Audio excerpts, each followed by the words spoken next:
നമുക്ക് എണ്ണ തീരെ കുറച്ച് നല്ലൊരു ചിക്കൻ ഫ്രൈ ഉണ്ടാക്കിയാലോ? ആദ്യമേ തന്നെ നമ്മുടെ ചാനൽ സബ്സ്ക്രൈബ് ചെയ്യാതെ വീഡിയോ കാണുന്നവരാരെങ്കിലും ഉണ്ടെങ്കിൽ ഒന്ന് സബ്സ്ക്രൈബ് ചെയ്തിട്ട് കാണാൻ മറക്കരുത് കേട്ടോ.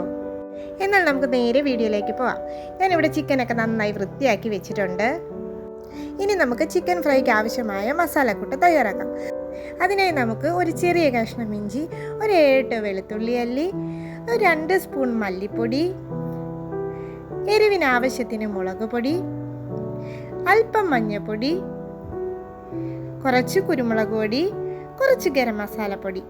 കുരുമുളക് പൊടി എടുക്കുമ്പോൾ കുറച്ച് കൂടുതൽ എടുത്താൽ നല്ല ഫ്ലേവർ ആയിരിക്കും കേട്ടോ. ഇത്രയും മസാല ഇട്ടതിന് ശേഷം നമുക്ക് വേണ്ടുന്നത് കുറച്ച് കറിവേപ്പിലയും ഒരു പിടി മല്ലിയിലയും കൂടിയാണ്. മല്ലിയില ഓപ്ഷണലാണ് കേട്ടോ.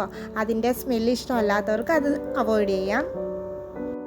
ഇനി നമുക്കിത് നന്നായി ഒന്ന് അരച്ചെടുക്കാം. അങ്ങനെ മസാലക്കൂട്ട് ചെറുതായിട്ടൊന്ന് അരച്ചെടുത്തിട്ടുണ്ട്. ഇനി ഇതിലേക്ക് പുളിപ്പ് കുറഞ്ഞ 1 സ്പൂൺ തൈര് കൂടെ ചേർത്ത് നന്നായിട്ടൊന്ന് അരച്ചെടുക്കണം.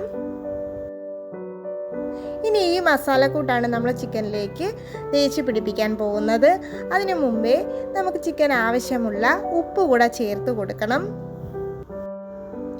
ഇനി നമുക്ക് നന്നായി മിക്സ് ചെയ്യണം.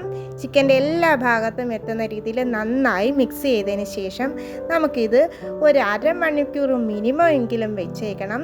2 മണിക്കൂറെങ്കിലും വയ്ക്കുകയാണെങ്കിൽ നല്ലതായിരിക്കും കേട്ടോ.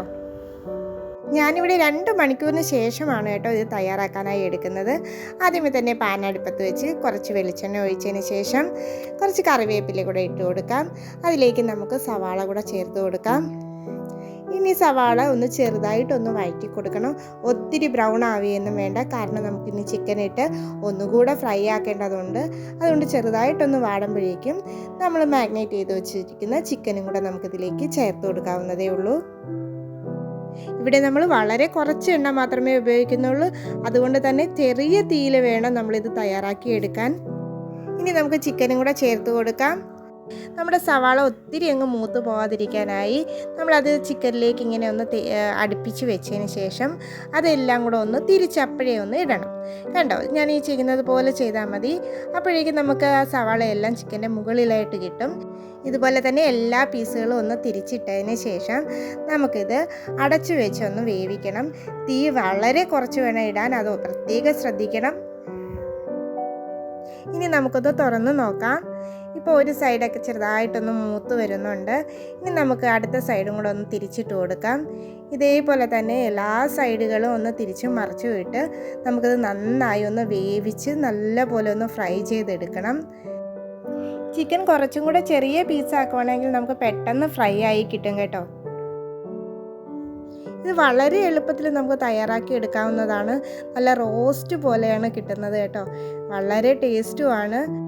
ഇങ്ങനെ ചെറിയ തീയിൽ അടച്ചു വെച്ച് വേവിക്കുന്നത് കൊണ്ട് തന്നെ ചിക്കൻ നന്നായി വെന്ത് കിട്ടും കേട്ടോ. ഇത്ര തന്നെ മതിയാവും. ഇപ്പം തന്നെ നന്നായി റോസ്റ്റായി കിട്ടിയിട്ടുണ്ട്. ചിക്കനൊക്കെ നന്നായി വെന്തും വന്നിട്ടുണ്ട്. ഞാനിതൊന്നുകൂടെ ഒന്ന് എല്ലാ സൈഡും തിരിച്ചിട്ട് നന്നായി ഒന്ന് ഫ്രൈ ചെയ്ത് എടുക്കുന്നുണ്ട്. അതിനോടൊപ്പം തന്നെ ഒരിക്കൽ കൂടി ഒന്ന് അടച്ചു വയ്ക്കാം. അങ്ങനെ നമ്മുടെ ചിക്കനും മസാലയും എല്ലാം നന്നായി ഫ്രൈ ആയി കിട്ടിയിട്ടുണ്ട്. ഇനി നമുക്കിതിലേക്ക് കുറച്ച് മല്ലിയില കൂടെ ഒന്ന് വിതറി കൊടുക്കാം. ഒന്ന് മിക്സ് ചെയ്തതിന് ശേഷം നമുക്ക് സെർവ് ചെയ്യാം. ഇത്രയേ ഉള്ളൂ. അപ്പോൾ എല്ലാവരും ഇങ്ങനെയൊന്നും ഉണ്ടാക്കി നോക്കാൻ മറക്കരുത് കേട്ടോ.